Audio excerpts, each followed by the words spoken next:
दूसरी इंपॉर्टेंट बात यह है कि आपके जो इंडिपेंडेंट कैंडिडेट्स हैं वो जीतने के बाद देखिए, एक तो 9 मई के हवाले से पंजाब हुकूमत की 17 सफ़ात पे मुश्तमिल रिपोर्ट आ गई है। लगभग 1 अरब 50 करोड़ का जो नुकसान पहुंचाया गया सरकारी अमलाक को वो भी है। उसमें 9 मई के हवाले से कुछ ट्रायल्स भी कंप्लीट हो चुके हैं। और फिर कैबिनेट कमेटी, जो फेडरल कैबिनेट कमेटी है, वो भी अपनी सिफारिशात हो सकता है सुप्रीम कोर्ट ऑफ पाकिस्तान को भिजवा दे और पीटीआई को बैन कर दिया जाए, कलअदम करार दे दी जाए। फिर ये इंडिपेंडेंट कैंडिडेट्स कहाँ जाएंगे? जी, हमारे पास प्लान बी और सी दोनों मौजूद हैं। हम ये बताएंगे कि जैसे इलेक्शन होते हैं और पूरे पाकिस्तान को पता है कि इंडिपेंडेंट कैंडिडेट्स ही जीतेंगे, तो वो किस पार्टी को ज्वाइन करेंगे, ये हम उनको अगले ही दिन 9 तारीख को बता देंगे। पहली बात, लेकिन आपने चंद रोज पहले भी एक पार्टी पकड़ी थी, वो डार साहब वाली। देखें, ऐसे ही तो कोई हाथ नहीं हो जाएगा दोबारा? नहीं, जब बंदा उठ जाए तो फिर क्या हो सकता है। पाकिस्तान में तो बहुत कुछ हो रहा है, लेकिन मैं सिर्फ इतना आपको बता सकूंगी कि 9 तारीख को हम बता देंगे। अभी तो आपने देखा कि चीफ इलेक्शन कमिश्नर ने ये तक कह दिया है कि जी आज़ाद उम्मीदवार भी अपना वजीर आजम बना सकते हैं, लेकिन फिर भी हम एक पार्टी के साथ इल्हाक करके आगे जाएंगे। पहली बात। अच्छा, किस पार्टी के साथ इल्हाक कर सकते हैं आप? यानी इस वक्त जो पॉलिटिकल पार्टीज मौजूद है उनमें से कौन सी ऐसी है जो लाइक माइंडेड है? देखें, ये तो पार्टी ही बताएगी, और जो खान साहब ने जिस कमेटी को मुकर्रर किया है वही जैसे ही इलेक्शन होगा तो प्रेस कॉन्फ्रेंस में बता देगी। उस पे तो मैं मुनासिब नहीं समझती कि मैं बात करूं, लेकिन एक बात मैं आपको कहना चाहती हूं कि 9 मई के बारे में जो अभी ये कार्रवाइयां कर रही है सिर्फ इसलिए कर रही है। लेकिन ये बड़ी इंपॉर्टेंट बात आप कर रही हैं कि किसी पार्टी के साथ इल्हाक भी हो सकता है। मुझे जरा इस हवाले से कुछ बताइए ना कि क्या है ये, किस पार्टी से इल्हाक की बात कर रहे हैं? क्योंकि पीपल्स पार्टी से नहीं हो सकता।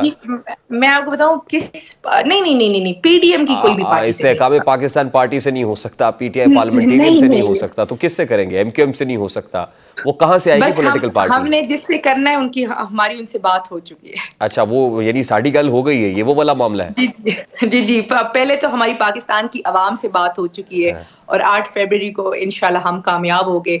हमने जिस प्लेटफॉर्म को ज्वाइन किया, यही वजह तो नहीं है कि आपने इंट्रा पार्टी इलेक्शंस भी पोस्टपोन कर दिए जो 5 फरवरी को आज होने थे? जी बिल्कुल। देखें, इन्होंने हर तरीके का हरबा आजमाया।